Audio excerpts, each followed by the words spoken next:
صلی اللہ علی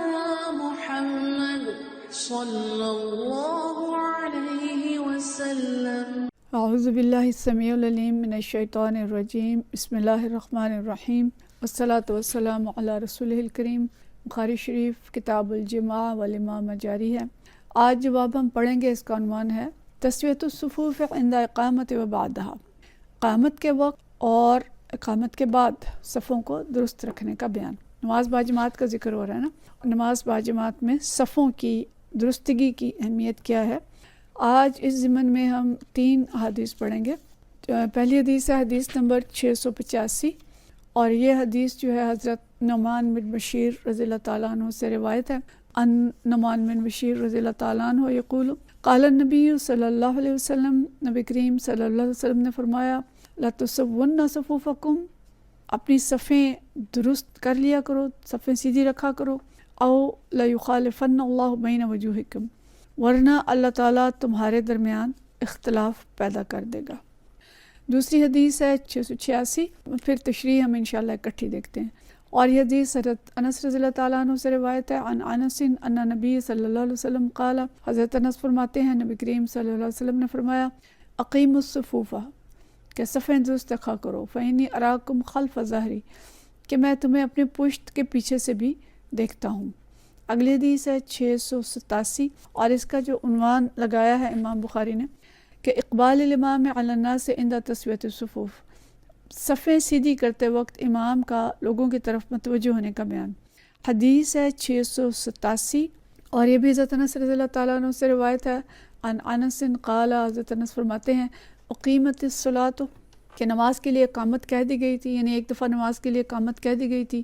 فاقبل علینا رسول اللہ صلی اللہ علیہ وسلم بوجہہ، تو نبی کریم صلی اللہ علیہ وسلم نے اپنا رخ ہماری طرف موڑا، فقال، اور فرمایا اقیموا صفوفکم، کہ اپنی صفوں کو درست کرو، وتراسوا، اور باہم مل کر کھڑے ہو، فإنی اراکم من وراء ظہری،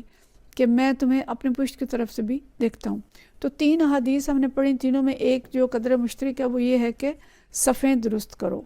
یعنی نبی کریم صلی اللہ علیہ وسلم ان تینوں احادیث میں ہمیں نظر آتے ہیں کہ نماز شروع کرنے سے پہلے صحابہ کرام رضوان اللہ اجمعین کو حکم دے رہے ہیں کہ صفیں درست کرو، اور آپ صلی اللہ علیہ وسلم یہ بھی انہیں لوگوں کو بتا رہے ہیں کہ میں تمہیں پیچھے سے بھی دیکھتا ہوں، یعنی یوں تو آپ پیچھے مڑ کے بھی کہہ رہے ہیں، جیسے تیسری حدیث جو ہم نے پڑھی کہ اس میں حضرت انس رضی اللہ تعالیٰ عنہ فرماتے ہیں کہ آپ صلی اللہ علیہ وسلم نے پیچھے مڑ کے دیکھا اور فرمایا کہ صفیں درست کرو، لیکن 2 حدیث میں ہم نے یہ پڑھا کہ آپ صلی اللہ علیہ وسلم یہ فرما رہے ہیں کہ میں تمہیں پیچھے سے بھی دیکھتا ہوں، یعنی اللہ تعالیٰ نے آپ کو یہ معجزہ دیا تھا کہ آپ پیچھے سے بھی دیکھ سکتے تھے۔ تو لیکن اصل جو بات ان حدیث کے اندر ہے وہ یہ ہے کہ نماز باجماعت میں صفوں کا درست ہونا ضروری ہے، اور اس میں بعض علماء کہتے ہیں کہ صفیں سیدھی کرانا جو ہے یہ سنت مؤکدہ ہے، کہ نبی کریم صلی اللہ علیہ وسلم ضرور سیدھی کرواتے تھے۔ دوسری بات ہمیں یہ پتہ چلتی ہے کہ صفیں سیدھی کرانا امام کی ذمہ داری ہے، کہ وہ نماز شروع کرنے سے قبل پیچھے دیکھے، صفیں درست کروائے۔ نمازیوں کے لیے تیر کی طرح صفیں جو ہیں وہ سیدھی ہونی چاہیے۔ اور پہلی حدیث جو ہم نے پڑھی اس کے اندر بڑی سخت وعید ہے کہ آپ صلی اللہ علیہ وسلم نے فرمایا کہ اپنی صفیں درست کرو ورنہ اللہ تمہارے درمیان اختلاف پیدا کر دے گا۔ جو الفاظ ہیں کہ او یخالفن اللہ بین وجوہکم، کہ اللہ تمہارے چہروں کو مخالف کر دے گا۔ اب اس میں لوگوں نے 2 طرح کے معنی لیے ہیں علماء نے۔ ایک بات تو یہ ہے کہ اللہ تعالیٰ تمہارے چہروں کو مسخ کر دے گا، یہ بھی ہو سکتا ہے کہ اللہ چہرے ہی مسخ کر دے معاذ اللہ، اور دوسری بات یہ ہے کہ تمہارے چہرے ایک دوسرے کے برخلاف کر دے گا، یعنی تمہارے دلوں میں ایک دوسرے کے لیے کشیدگی پیدا ہو جائے گی۔ اس کو امام نووی نے ذرا تفصیل سے لکھا ہے، اور وہ یہ کہتے ہیں کہ اگر صفیں درست نہیں ہوں گی تو معاشرے میں بغض اور انتشار پیدا ہوگا، نفرت اور کدورت پیدا ہوگی، اختلاف پیدا ہوگا، محبت اور بھائی چارہ ختم ہو جائے گا۔ یعنی یہ کہ اگر ظاہری اختلاف ہے، ظاہراً جو ہے وہ صفیں درست نہیں ہیں، دل پاؤں کے ساتھ پاؤں اور کندھے کے ساتھ کندھا نہیں جڑا ہوا، تو باطنی اختلاف اور فتنہ فساد بھی پیدا ہونے کا خطرہ ہے۔ اور اس کو سنت مؤکدہ بھی کہا، اور اس کو نماز کا کمال بھی کہا گیا کہ نماز جو ہے وہ بہترین اسی طرح سے ہوگی کہ اگر صفیں درست ہوں۔ تو صفیں درست کے معنی کیا ہے اور اس میں اہتمام کیا کرتے تھے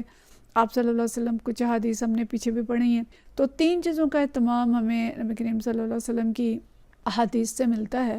کہ ایک تو یہ کہ پہلی صف پوری کی جائے، یعنی لوگ آ رہے ہیں، صفیں بن رہی ہیں، تو ایسا نہ ہو کہ لوگ پہلی صف چھوڑ کے اور پچھلی صفوں میں کھڑے ہونے شروع ہو جائیں۔ عموماً ایسا گرمیوں میں ہوتا ہے، ہم جیسے خواتین کو دیکھتے ہیں، معلوم نہیں کہ مردوں کی صورتحال کیا ہوتی ہے، لیکن عموماً خواتین کی صورت یہ ہوتی ہے کہ وہ آتی ہیں اور جیسے تراویح کی نماز ہے یا دوسری نمازیں ہیں، جمعہ کے دن ہے، تو بجائے اس کے کہ وہ پہلی صف پوری کریں، وہ دیکھتی ہیں پنکھا قائم چل رہا ہے اور پنکھوں کے نیچے کھڑی ہونی شروع ہو جاتی ہیں۔ اب 10 خواتین ادھر کھڑی ہیں، 4 ادھر کھڑی ہیں، 4 ادھر کھڑی ہیں، اور درمیان میں جو ہیں وہ ان کے اندر وقفے ہیں اور درمیان میں گیپ ہے جو فل نہیں کیے گئے۔ تو حکم یہ ہے کہ پہلی صف پوری کریں، پنکھا ہے یا نہیں ہے، جو بھی صورتحال ہے، اور اس کے بعد باری باری اگلی صفیں پوری ہوتی جائیں۔ اور علماء یہ کہتے ہیں کہ اگر کوئی کمی رہ جائے تو وہ آخری صف میں ہونی چاہیے۔ آخری صف میں اس لیے کہ ظاہر ہے نمازی کوئی نہیں آیا، کم نمازی تھے یا جو بھی صورتحال تھی، لیکن ابتدائی صفیں جو ہیں وہ بالکل پوری ہونی چاہیے۔ اور دوسری چیز جو ہم آگے حدیث میں بھی جا کے پڑھیں گے وہ یہ کہ صفوں میں خوب مل کے کھڑے ہوں، اور اس میں جو بات آتی ہے کہ کندھوں سے کندھا اور ٹخنے سے ٹخنا ملا کے کھڑے ہوں، یہ حدیث بھی آگے آئے گی، لیکن اس میں بھی علماء یہ کہتے ہیں کہ یہ مطلب نہیں ہے کہ کسی کا قد اونچا ہے کسی کا چھوٹا ہے تو کندھے سے کندھا کیسے ملے گا، یعنی اس کو کوشش کی جائے حتی الامکان کے ساتھ مل کے کھڑے ہوں، لیکن ایسی بدہیتی نہ بنا لی جائے کہ ٹانگیں کھلی ہیں اور عجیب سے حلیے بنا لی ہیں۔ مقصد یہ ہے کہ خوب مل کے کھڑے ہوں اور درمیان میں خلا نہ ہو، ٹخنے سے ٹخنا اور کندھے سے کندھے ملانے کا یہ مطلب ہے، لیکن اگر ملا سکتے ہو تو ظاہر ٹخنے سے ٹخنا بھی ملائیں، تو جس حد تک ممکن ہے اس کی ظاہری اور شکل ہے اس کو بھی پورا کیا جائے اور اس کے جو باطنی معنی ہیں ان کو بھی دیکھا جائے۔ مراد یہ ہے کہ کندھے جو ہیں وہ کندھوں کے برابر ہوں اور پاؤں جو ہیں وہ پاؤں کے برابر ہوں، تو مطلب یہ کہ بالکل صفیں جو ہیں وہ درست رکھی جائیں۔ حضرت عمر رضی اللہ تعالیٰ عنہ کے بارے میں آتا ہے کہ انہوں نے صفوں کی درستگی کے لیے کچھ آدمی مقرر کر رکھے تھے کہ ان کی ذمہ داری یہ تھی کہ وہ صفیں درست کراتے تھے، پیچھے جا کے صفیں درست کراتے تھے، اور اس وقت تک تکبیر تحریمہ نہیں کہتے تھے جب تک کہ وہ آ کے یہ نہیں کہتے تھے کہ صفیں درست ہو چکی ہیں۔ ذرا جب نمازی بہت زیادہ ہوں اور سب کھڑے ہوں تو امام پیچھے تک نہیں دیکھ سکتا، تو اس صورت میں ذرا کوئی اور شخص ایسا مقرر ہو کہ جو پیچھے بھی دیکھے اور بتائے کہ صفیں پوری ہو گئی ہیں، تو حضرت عمر رضی اللہ تعالیٰ عنہ نے ایک شخص کو مقرر کر رکھا تھا۔ حضرت علی رضی اللہ تعالیٰ عنہ کے بارے میں یہ آتا ہے کہ وہ ایک ایک شخص پہ نگاہ رکھتے ہوئے فرماتے تھے کہ اے فلاں تم تھوڑا آگے آ جاؤ، اے فلاں تم ذرا پیچھے ہو جاؤ۔ اور سنن نبی داؤد میں حضرت نعمان بن بشیر سے ایک اور روایت ہے کہ جب ہم نماز کے لیے کھڑے ہوتے تو نبی کریم صلی اللہ علیہ وسلم ہماری صفوں کو بالکل درست فرماتے، اور جب ہماری صفیں درست ہو جاتی تو تب آپ صلی اللہ علیہ وسلم اللہ اکبر کہتے تھے۔ مطلب یہ ہے کہ آپ صلی اللہ علیہ وسلم بھی بہت زیادہ اس پہ توجہ دیتے تھے، اور بعض دفعہ یہ بھی آیا ہے کہ آپ صلی اللہ علیہ وسلم صف کی ایک طرف سے چل کے دوسری طرف تک جاتے اور صف کو بالکل سیدھا کرواتے تھے۔ تو اتنی اہمیت ہے صفوں کی درستگی کی کہ آپ صلی اللہ علیہ وسلم نے اس پہ بہت زیادہ زور دیا۔ تو پہلی بات ہم نے دیکھی کہ اگلی صف پوری کی جائے، دوسری یہ کہ خوب مل کے کھڑے ہوں، درمیان میں خلا نہ ہو، اور تیسری چیز یہ کہ صف بالکل سیدھی ہو، یعنی ایسا بھی ہو سکتا ہے کہ پاؤں سے پاؤں ملا ہو لیکن تھوڑے ٹیڑھے ہوں، تو ٹیڑھے نہ ہوں بلکہ تیر کی طرح سیدھی صف جو ہے وہ کروائی جاتی تھی۔ تو صفیں سیدھی رہنا جو ہے یہ نماز باجماعت کی درستگی کے لیے ضروری ہے۔ امام نووی کی تشریح کے مطابق اور نبی کریم صلی اللہ علیہ وسلم کی اس حدیث کے مطابق کہ اگر صفیں درست نہیں کرو گے تو اللہ تمہارے چہرے جو ہیں ان کو ٹیڑھا کر دے گا، تو اس لیے یہ بڑی اہم بات ہے کہ چہرے ٹیڑھے ہوتے ہیں یا دل ٹیڑھے ہوتے ہیں اور دلوں کے اندر اختلاف پیدا ہوتا ہے۔ تو اگر ہم یہ چاہتے ہیں کہ ہم معاشرے میں باہم محبتوں کے ساتھ رہیں، ہمارے دل ایک دوسرے کے ساتھ ملے رہیں، آپس میں اختلاف اور انتشار نہ ہو، تو یہ ضروری ہے کہ نماز باجماعت کے اندر صفیں درست رہیں، محبت سے جیسے ہم رہنا چاہتے ہیں اسی طرح کندھے سے کندھے ملا کے رہیں۔ جیسے مسجد میں کندھے سے کندھا ملا کے کھڑے ہوتے ہیں تو مطلوب یہ ہے کہ مسلمانوں کے دلوں میں اتنی محبت ہو، وہ بنیان مرصوص ہوں،